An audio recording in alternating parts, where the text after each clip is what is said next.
Say squat this bitch, squat, squat, squat. Ever go hard in this bitch like, ay, ay, ay, ay, ay. Say gang in this bitch, gang. Ever go bang in this bitch like, ay, ay, ay, ay. Say squat in this bitch, squat, squat, squat. All right, so the next battle. Okay, what's next? On the card, Chilla versus Bdot. Chilla versus Bdot. Hurt my heart. That hurt my soul like birth control. But I've got days. another narrative. I got another narrative to this battle that even though we won already, Bdot conceded the battle. Even on, you know what I'm saying, camera, he conceded the battle, and he admitted he lost. He felt he lost. But I've got a narrative to prove that, and I don't have to prove it, because if you watch that battle, this doesn't bring his stock down. But he also said something in the interview that does make sense. And if it's done the wrong way, it could bring his stock down. But I've got a narrative to point out why I think he shouldn't do what he said he was going to do. And it also shows why not only is he still one of the top 3 for champion of the year, but you can even argue that on Danny Meyer's parallel universe that he did win this battle. So I'm going to map all the up. Okay. On a parallel universe, and I'm going to tell you what I mean by that. So who do you got first watch?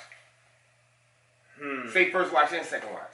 It may be the same. First watch, man, I had to give it to Chilla, and I think just because, you know, with both of us being diehard fucking like Bdot fans, it was kind of like a letdown to see him stumble like that in that second round. His first round was fucking bananas. Yes. He that came Chilla's, out with the energy. Bro, yeah. Chilla's first round, dope. It didn't have the energy. It didn't have, but bro, it was insane. Yes, bro. it was fucking crazy. His first round was insane. Yeah. And I'm like, it was 9. I don't know how Bdot gonna beat this. It was 9.9. Yeah. Or 9.8, and Bdot had a 10 first round. Yeah. That's the spirit. It was a very close, very dope first round from both of them, man. But I gave it to Bdot. On the edge. On the edge. On the slight ass edge, right? Yeah. And then that second round, bro, when you line up the material, that's why I kind of understand what you're saying. Yeah. When you line up that material, Bdot got that second.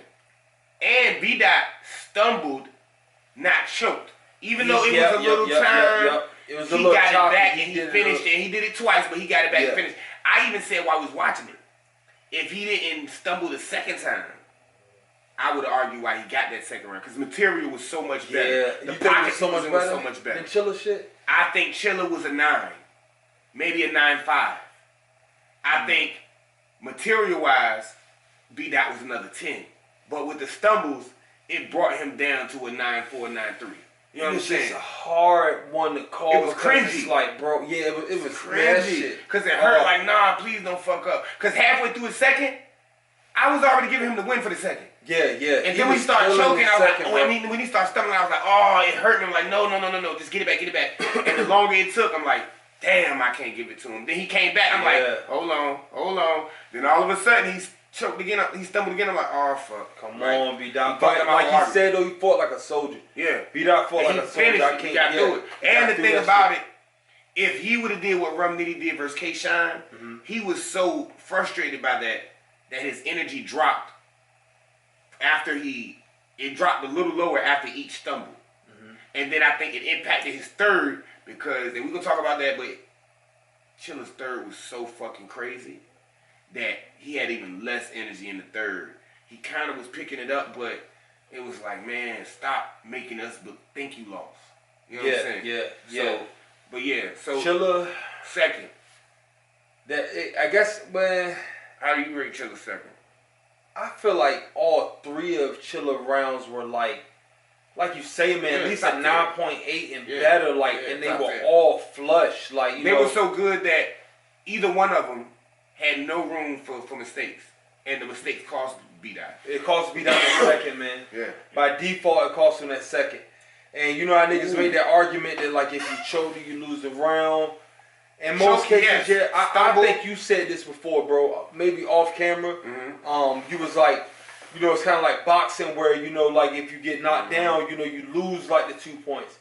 And when I was scoring it, I scored it like that. Like 2 times that I probably would have reacted on the app. Because I try not to do the recaps unless I'm doing it on the app. Bro. Yeah. Just so much easier to score like that. Unless I'm going to be with paper and shit. You know what I mean? But, you know what I'm saying? Like, it was just so, it was so close, bro. It was so close, bro. But I had to kind of deduct the points away because he choked. And I'm going to tell you this. I think it was, even though Bdot been battling, he got a resume. I think it also showed the veteranism. That's a word. I made that up. Veteranism of Chilla. Yeah, because they're both considered top tier pins. They both have that scheme to angle ratio and, you know what I'm saying, how they attack their opponent. But as much as we talk about Bdot style, I mean Chilla style of the lack of performance and lack of being exciting, he's up that. He's up there a lot, yeah. But this is the thing. The same problem that Ace Amin had, and which made us like him at first, but then we started to see that it affected his delivery, is the same thing that Bdot suffered from in that second. The cadence you use is easy to get tongue-tied. I find like Chilla was it's a little slower, but he eliminates that ability for a tongue twister because he takes his time. And I think it showed the veteran side of Chilla that I'm going to have a controlled energy, controlled adrenaline, get my shit out, not have as many words. You know what I'm saying? And that helped him in this battle. You know what I'm saying? Because he didn't have no stumbles and he got through all of it clean. No stumbles. And I find Chilla, like you say, he stepped this shit up a lot here lately because I find Chilla a lot more entertaining. Than he was, you know, in the past, especially since the rooftop shit. And this is a whole nother blog too. But bro, I'm so fortunate for the small room setting.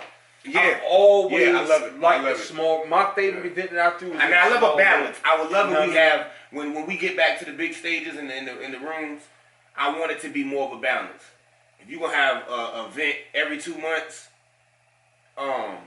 then that's gonna be 6 events a year.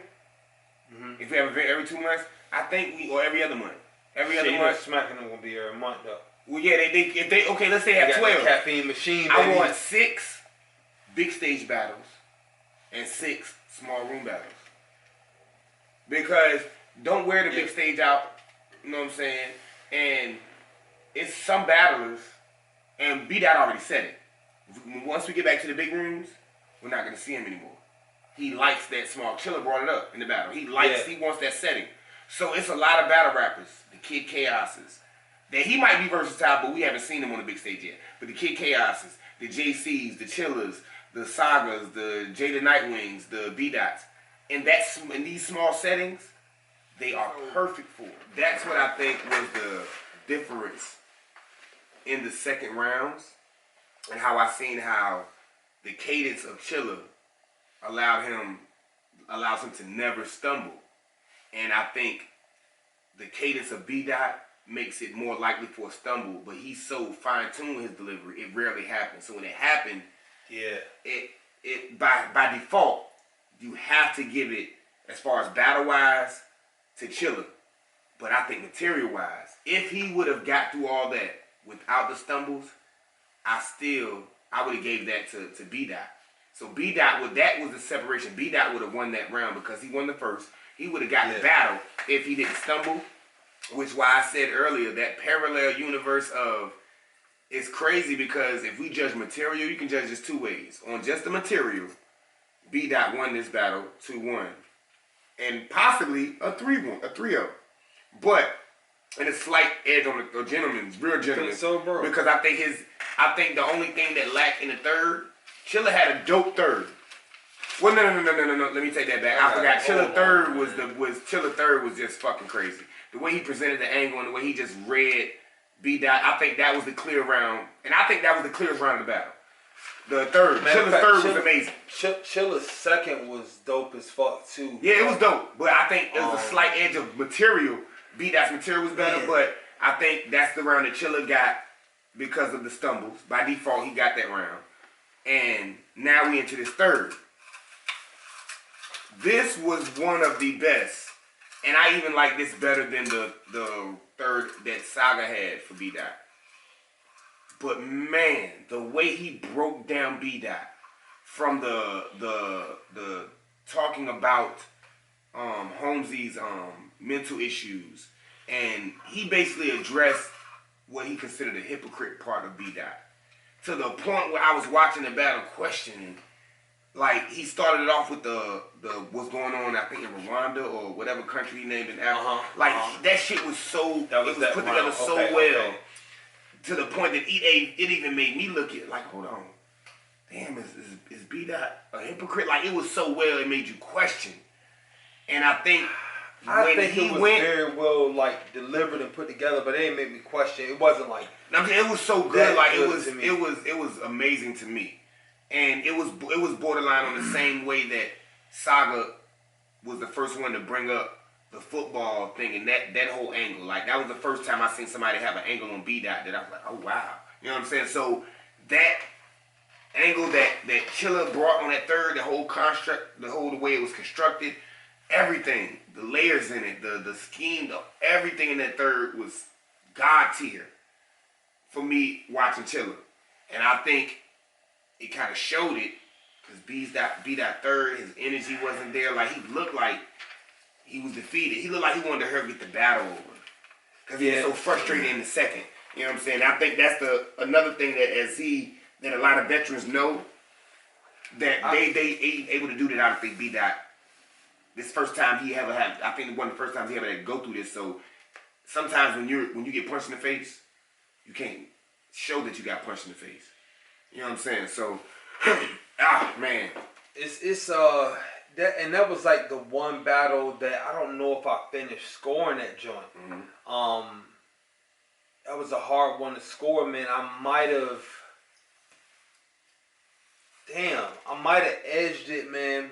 It's hard to say, man. I keep going back and forth like 2-1, 2-1 either way, but because Bdot, his first was crazy. Mm-hmm. Second was crazy, 2 minus a stumble, but you got to take that away. Yeah.